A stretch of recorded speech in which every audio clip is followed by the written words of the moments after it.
What does 1 Corinthians 11 teach about the meaning of Jesus' death?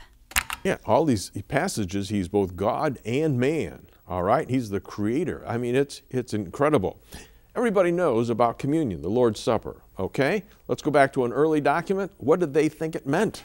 Let's take 1 Corinthians 11, where Paul talks about the Lord's Supper, and he says, "For I received from the Lord that which I also delivered to you, that the Lord Jesus, in the night in which he was betrayed, took bread, and when he had given thanks, he broke it and said, 'This is my body, which is for you.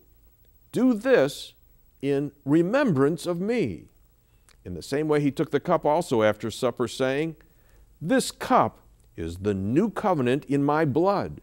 Do this as often as you drink it in remembrance of me. For as often as you eat this bread and drink the cup, you proclaim the Lord's death until he comes.'" What's going on here? Well, this is interesting because obviously the focus is on the substitutionary work that Jesus is performing in his death. It goes back to the Last Supper and where Jesus instituted this practice, indicating what his life and commitment was about and his mission.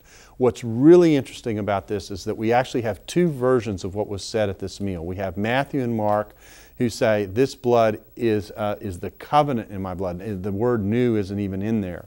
Whereas in Luke and in Paul, we've got new covenant in the language.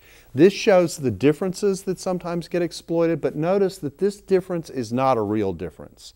The only covenant that could be established that wasn't in place at the time Jesus was speaking was the new covenant.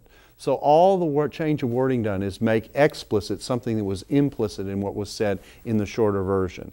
So here's an example of the differences that sometimes are played against one another, and what we see is how they connect and relate to one another, not that they're in contradiction to one another. And the second point that we're seeing here is in these sacraments we get core theology. Just like in baptism, what's pictured is the washing and then the return to life, the picture of cleansing into new life, so that now that I'm cleansed, the Spirit of God can come into my life and I can now walk with God with the capability that he's now given me as a result of being saved.